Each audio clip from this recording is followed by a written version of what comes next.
Section 9. Awakening Considerations for Self-Examination.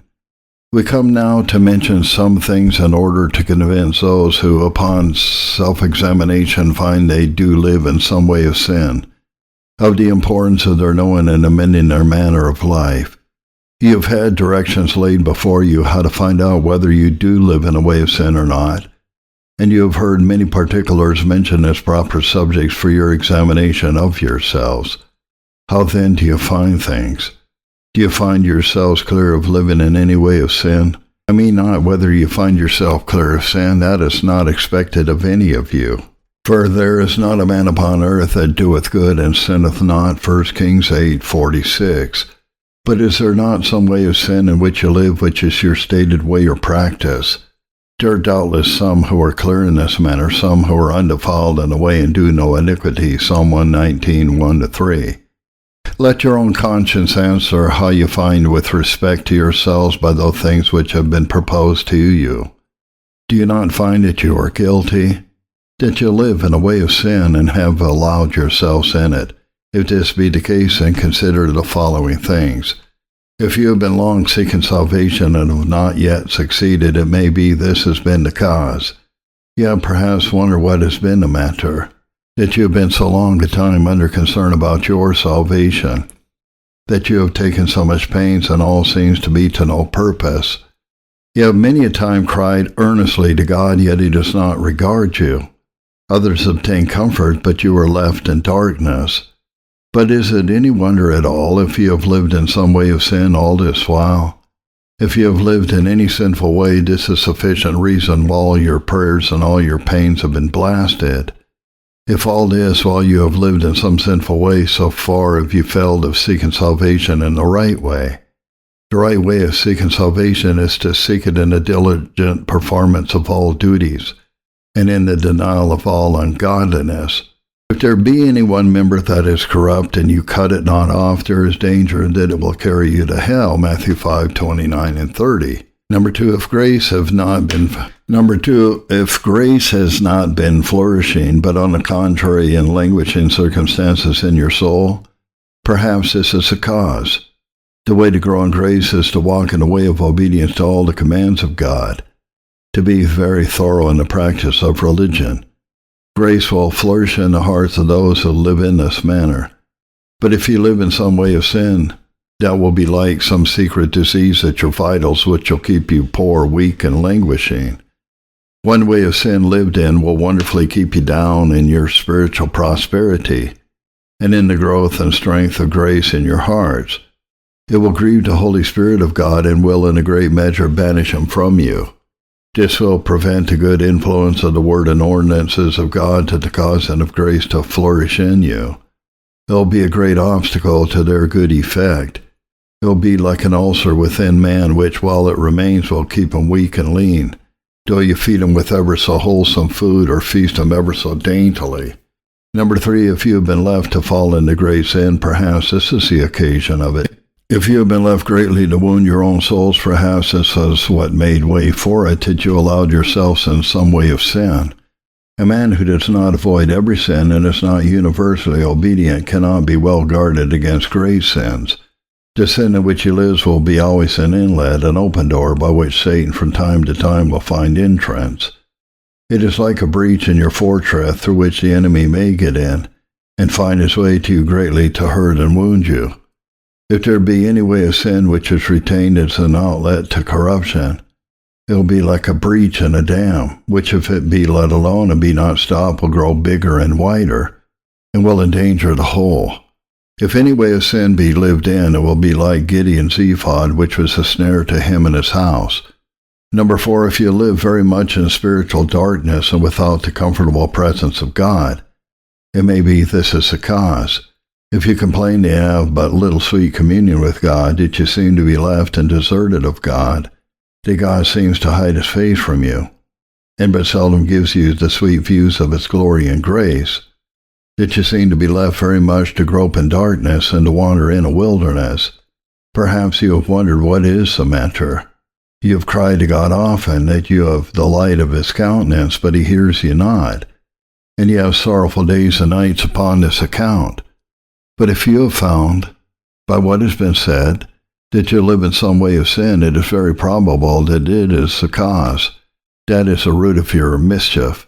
That is the Achan, the troubler that offends God and causes him to withdraw, and brings so many clouds of darkness upon your souls. You grieve the Holy Spirit by the way in which you live, and that is the reason that you have no comfort from him. Christ has promised that he will manifest himself to his disciples, but it is upon the condition that they keep his commands, John 14, verse 21.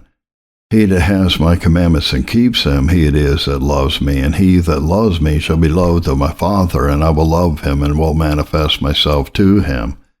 But if you habitually live in disobedience to any of the commandments of Christ, then it is no wonder that he does not give you the comfortable manifestations of himself.